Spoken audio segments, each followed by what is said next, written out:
جميلة مع بعض. هنشوف هنحتاج ايه عشان نتبلها كده الاول معانا. انا هتبلها قبل ما اعملها بساعتين او 3، او ممكن اتبلها من الصبح واعملها انا العصر زي ما تحبي. هنشوف هنحتاج توابل ايه. انا معايا معلقة من الفلفل من الكمون، معلقة صغيرة من الكمون، معلقة صغيرة من الملح، معلقة صغيرة بصل بودر،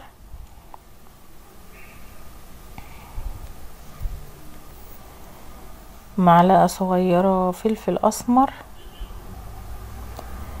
ومعايا معلقة صغيرة بهارات،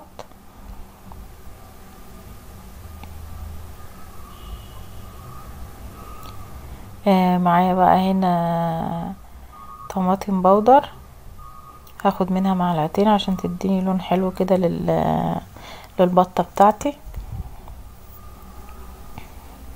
ومعايا معلقة من الكزبرة. هاخد كل التوابل بتاعتي ديت وهقلبهم كلهم في بعض كده تقليبه حلوة.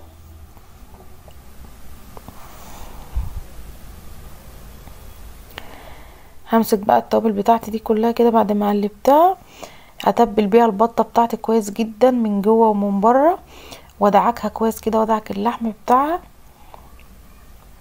هرش كده عليها ودعكها عشان اللحم بتاعها كله يبقى شارب من التوابل ديت، عشان يديها طعم حلو.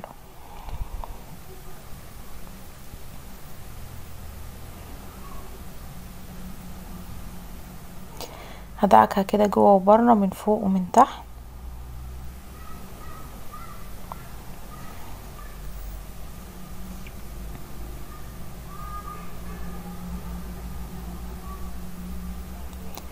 دعكت البطة بتاعتي كلها كويس اهوت.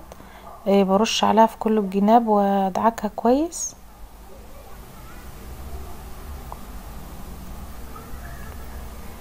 لا اله الا الله سيدنا محمد رسول الله. دعكت البطة كلها بتاعتي اهيت.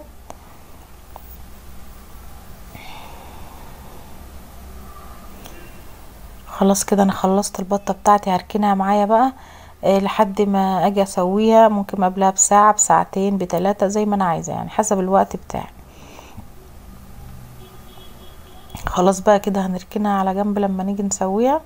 حط لايك بقى للفيديو. هنعمل بقى العصير بتاعنا على ما البطة تتبل كده معانا. انا معايا تمر اهوت، تمر من المصري بتاعنا العادي، غسلاه كويس جدا بالمية. هحطه كده. هجيب معايا شوية بقى من الجراسيا والمشمش والحاجات اللي هي المجففة ديت، التين والكلام ده. هقطع كل الكلام ده كده حتت صغيرة كده علشان لما بتحط في المية بينفش.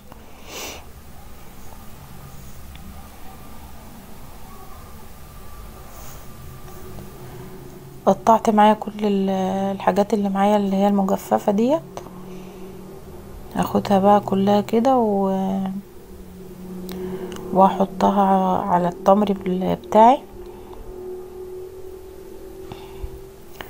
حطيت التمر كله اهوت في الشفشق بتاعي. اقول لكم على تركه حلوه قوي في موضوع الخشاف ده يا جماعه، هتعجبكم جدا. معلقه كده هنحطها عليه، بجد ما جربتها لقيتها لذيذه جدا. هي افتكاسه من عندي يعني، بجد انا ما شفتهاش في مكان، بس انا حبيت اجربها. لما جربتها لقيتها جميله جدا. بقول لكم بقى ان ديت البراطيم او الحاجات اللي انا كنت جايباها من فتح الله لما شفناها في مشتريات اول رمضان. الحاجات دي لما انا جبتها وريتها لكم جميله جدا. بصوا انا عبيت فيها المشروبات، حطيت فيها المشروبات وبتاخدش مكان وجميل. حطيت معلقه معايا هنا، معلقه حطيت بعد ما حطيت معلقه من جوز الهند ومعلقه من الزبيب. معايا انا بقى معلقه هنا او معلقتين من تمر هندي، معلقه او 2 من التمر الهندي. حطيتهم على العصير بتاعي، وحطيت كميه السكر اللي انا عايزاها، وهنزل بقى بالميه، هامله الشفشق ميه.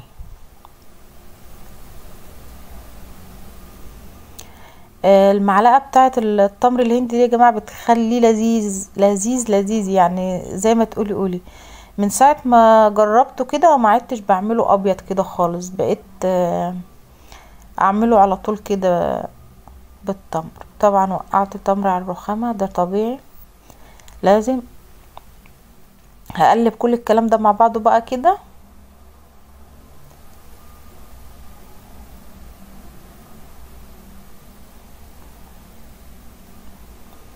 خلاص قلبته كله مع بعض، واحطه بقى في التلاجة لغايه المغرب بقى، ودوقي بقى. انا معايا هنا عصير طماطم، عامله يجي كيلو كده من عصير الطماطم، وحط عليه معلقه صلصه، وحطيتهم اسويهم علشان اعمل مع بعض، ونعمل مع بعض مكرونه سباكيتي. حطيت نص معلقه من الفلفل الاسمر، نص معلقه ملح، وشويه زيت بس، وهنسيبها بقى ايه تتسبك كده وتتظبط. بس مش محتاجين حاجه اكتر من كده.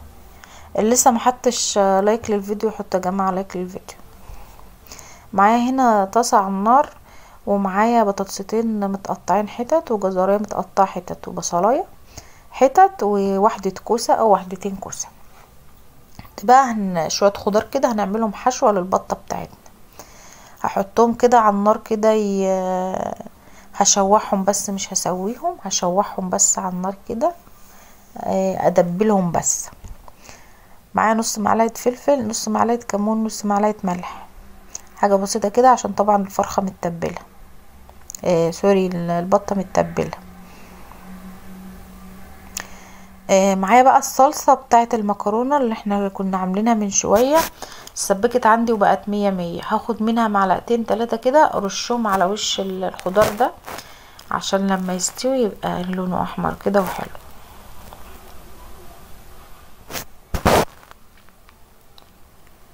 مش كتير، معلقتين 3 بس كده. طبعا الصلصه اتسبكت وبقت جميله جدا.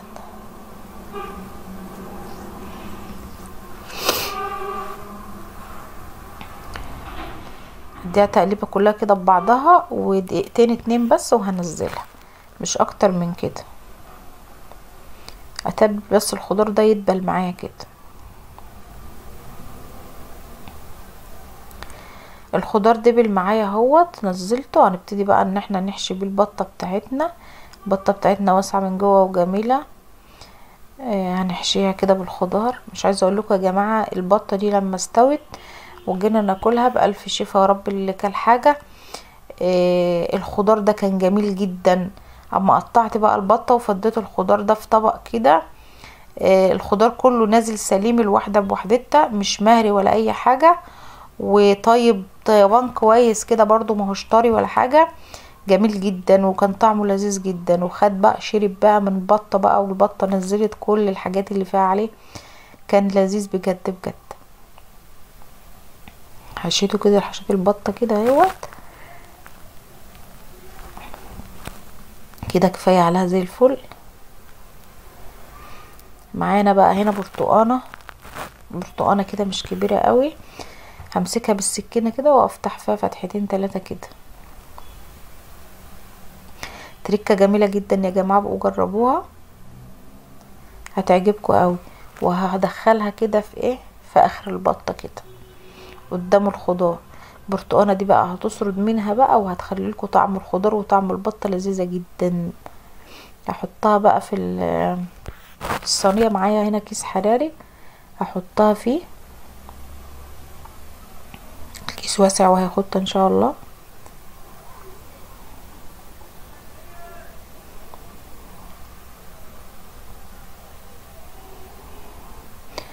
اللي ما حطش لايك للفيديو حط لايك يا جماعه. معايا بقى معلقتين 3 من الخضار اللي فاضوا مني، هفضيهم في الصينيه كده من تحت اللي انا هسوي فيها البطه. وهجيب كوبايه ميه واحده او نص كوبايه، احطها مكان الخضار كده عشان ننزل الصلصه دي، وهفضيها كده زي ما انتوا شايفين اهوت. معايا بقى ورقتين من اللورة هحطهم عليها برضو كده عشان ياخد النكهة بتاعتها. بس كده هحط بقى البط على الوش كده. حطيت تحت، بصوا الخضار تحت اهوت، شويه ميه صغيرين جدا.